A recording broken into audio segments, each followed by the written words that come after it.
Hi, my name is attorney Walter Rudolph Hnot III, and I'm with Disability Resolution PA. I'm right now driving over to Tampa from Orlando to go to a hearing for a claimant that lives in Tampa now. As you know, I work with a lot of homeless individuals who, they're in one spot and then they're in another city and then they're in another spot and in another city.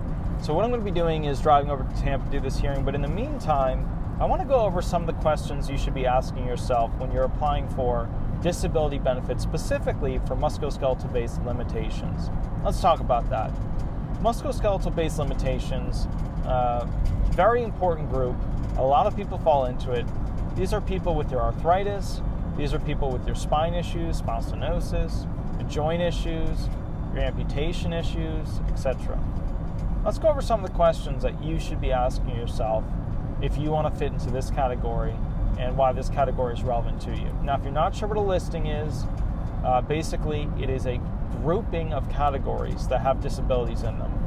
And each one of these categories was created by statute to go ahead and basically, they're there because if you have a disability to the severity at which they talk about them in these listings, then it's almost certain that you won't be able to work. And for that reason, you'll be found disabled without having to do the 5 elements of disability. You only have to do the first 3.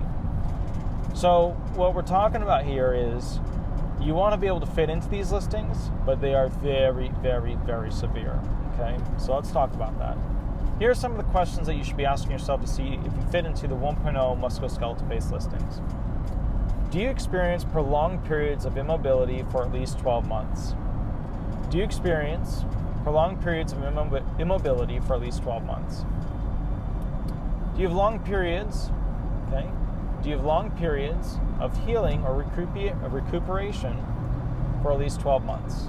Do you have long periods of healing or recuperation for at least 12 months? Do you have difficulty walking on a sustained basis? Do you have difficulty walking on a sustained basis? Okay. These are all about, walking questions, ambulation, things like that. Is it hard to perform? Is it hard to perform fine movements effectively or on a sustained basis? Is it hard to perform fine movements effectively or on a sustained basis? Is it hard to perform gross movements, effectively or on a sustained basis? Now remember, the difference between fine and gross movements, if we use our hand, because we can do that easily in the car.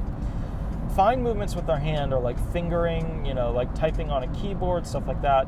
Gross movements are like grabbing, holding, a cup or whatever, things like that. It's where you don't really require your fingers to be able to do fine manipulative features in order to do that functional task, okay?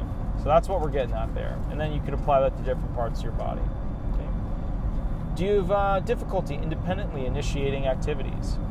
Do you have difficulty independently initiating activities? Do you have difficulty independently sustaining activities?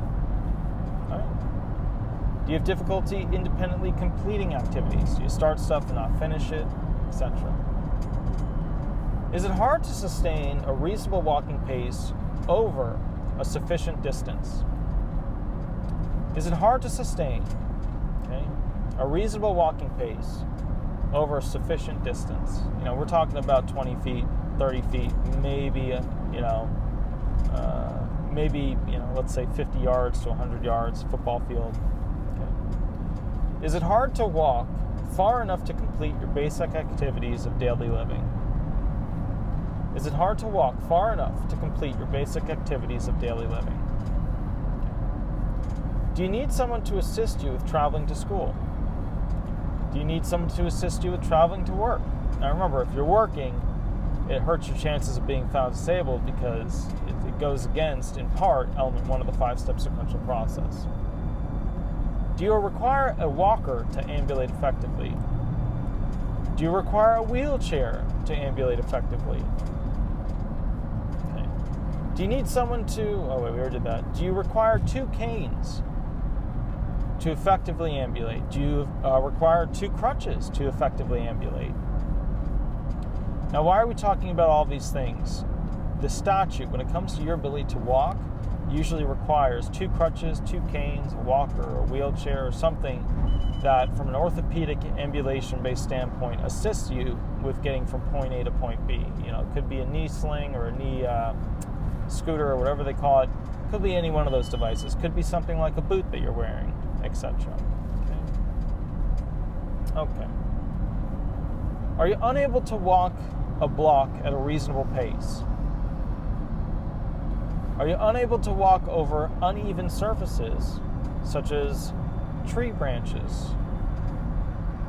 Okay, maybe a small log. We don't expect you to hop over it as if it were a larger log. Okay. Are you unable to walk over uneven surfaces, such as a sidewalk? Okay. Are you unable to use a bicycle? Are you unable to use a city or town bus? Getting up into it, is it too low for you? Are you unable to ride a scooter? Are you unable to ride a motorcycle? Are you unable to enter a car or a truck? Sometimes what pops up at a hearing will ask what kind of vehicle they drive around if they do have a vehicle. If it turns out to be like a lifted F-150, then if they've got back issues, there's a problem there, because how are they going to climb into it? Okay. Are you unable to walk a grocery shopping cart through a store? Do you need to use the little motorized one? Okay. Are you unable to unload a grocery cart into your car? Are you unable to travel to your local bank? Are you unable to climb up, a few steps at a reasonable pace? What about an incline? Are you able to climb up an incline at a reasonable pace? Okay. Do you need a handrail to be able to climb up things, including anything from stairs to excavators, or not excavators, you know what I mean. What are other things you have to climb up? You're not going to have to do scaffolding. You're not going to have to do ladders for the most part. Almost always when it comes to anybody that's claiming anything related to a 1.0, they're not required to climb up they're not required to climb up ladders, ropes, scaffoldings. But stairs, escalators, yeah, they are. Are you unable to go upstairs in the house where you live? Classic thing. Do you live in a one-story or two-story? I live in a two-story home. Okay, where's the bathroom and the kitchen in your bedroom? If you're not able to go up and down stairs, and that's what you're claiming, and one of those is upstairs, then they got you. Okay. Are you able to wash your hair? Are you able to wash your feet? All right, can you bend down? Can you get your arms all the way up?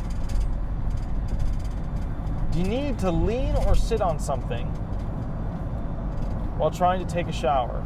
Do you need to lean and sit on something while trying to get dressed? Pulling up pants, buttoning shirts, etc. Are you able to reach a cabinet's bottom portion, for food, or what most people use the bottom cabinets for, or are pots and pans? Are you able to reach the top cabinets? And what we're getting at here is, like cleaning. Are you able to dust up high, etc.? Are you able to lift your arms up? Do you have shoulder issues? Do you have arm issues? Do you have upper back issues, etc.? Okay. Have you recently had an X-ray? Have you recently had an MRI? Have you recently had a CAT scan? Have you recently had a CT scan? Is your condition improving with time?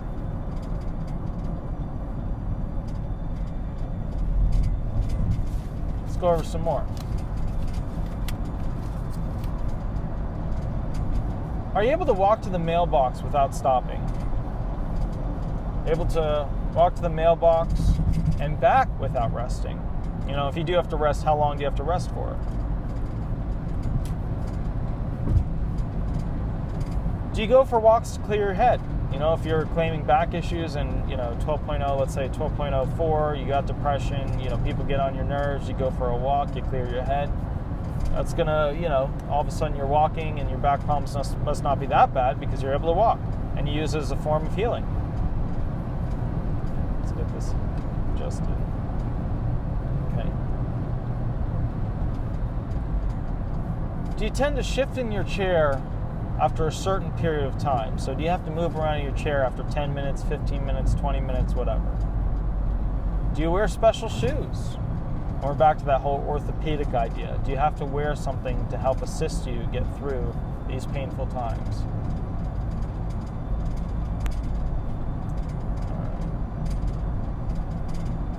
Do you have difficulty walking through high grass or mid-size or mid-height grass? Okay. Do you lose balance easily? Do you have to, is your foot squish around, you're not sure what to do? Do you use only slip-on shoes? Do you use only Velcro shoes? Do you use only buttoning on shoes? You know why. Okay. Do you take your time when walking onto grass from concrete?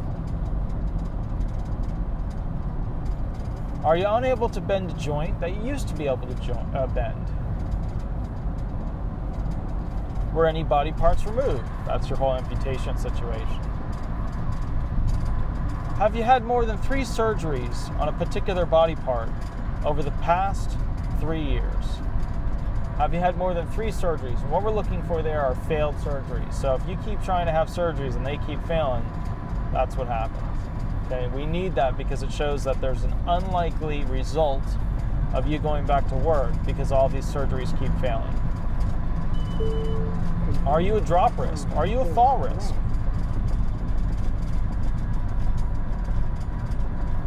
Have you stopped playing sports due to your limitations?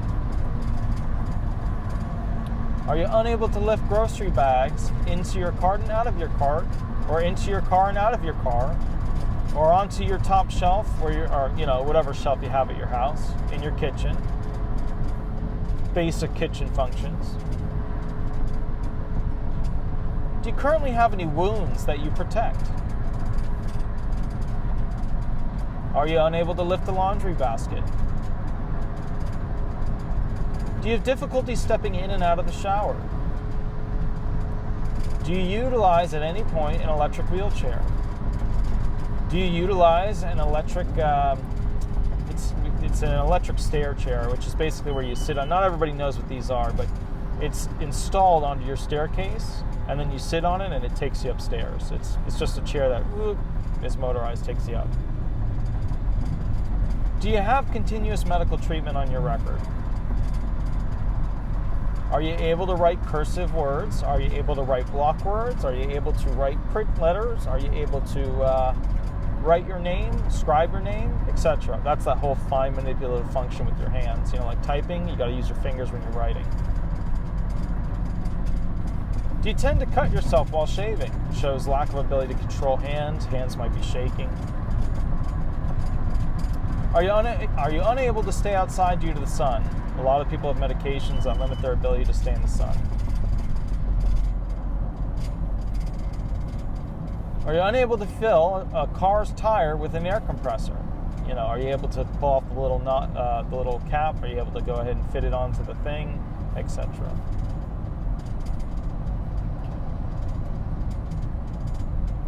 Are you unable to lift a car's hood for maintenance?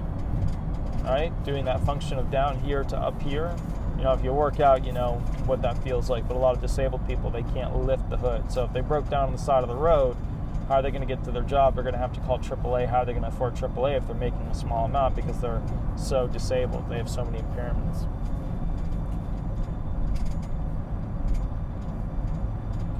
Are you unable to water plants outside where you live? Being in the sun, carrying the heavy water, having to do that leaning motion when you go ahead and water plants, having to lift the water up high to get plants that are potentially in some sort of plant holder that's on the house, etc. Are you unable to replace a car's tires? Same functional limitations, being able to stoop, kneel, bend, crouch, etc.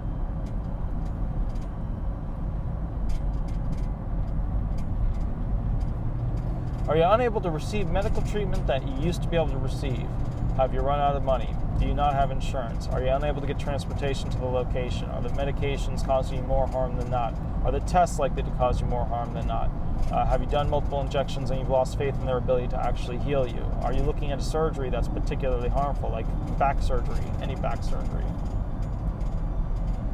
Is there any surgery in the national economy in America that will go ahead and fix okay, that will absolutely fix your musculoskeletal system-based impairments. Now, we've just gone through a lot of questions related to basically your ability to complete tasks pertaining to the musculoskeletal listing. And these questions are all important because some of them will come up during the hearing. And what I do with my claimants is I have them go and do, what level is this? I have them go and do level 6. Level 6 is the listing level. There's 10 levels to my program. They have to go through each one of them because it prepares them how to think, what to say. It gives me all the information about where they were in jail, where they went to school, etc. Why this is relevant is that it all allows me to get them prepped for when they're in front of the judge. It also allows the person to start thinking about, okay, look, I don't have these issues, but I have these issues. How can I prove that I have these issues, right? So if the medications are causing you harm, keeping a journal and going through that journal over and over again will help explain and give more validity to your subjective evidence when submitting it to the administrative law judge that you actually do have these additional pains or these wheezy issues, or you get lightheaded, you fall asleep all the time from your medication, thereby making you unable to work. Okay.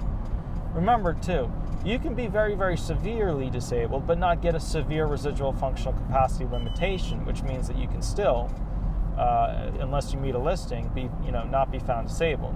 So what you want is a severe disability that has in itself symptoms, and then you want the medications and their symptoms to all point towards how you can't do a job in the national economy, okay? Because the whole point of this thing, if you don't meet, equal, or exceed a listing, is whether or not you can do a job in the national economy, okay?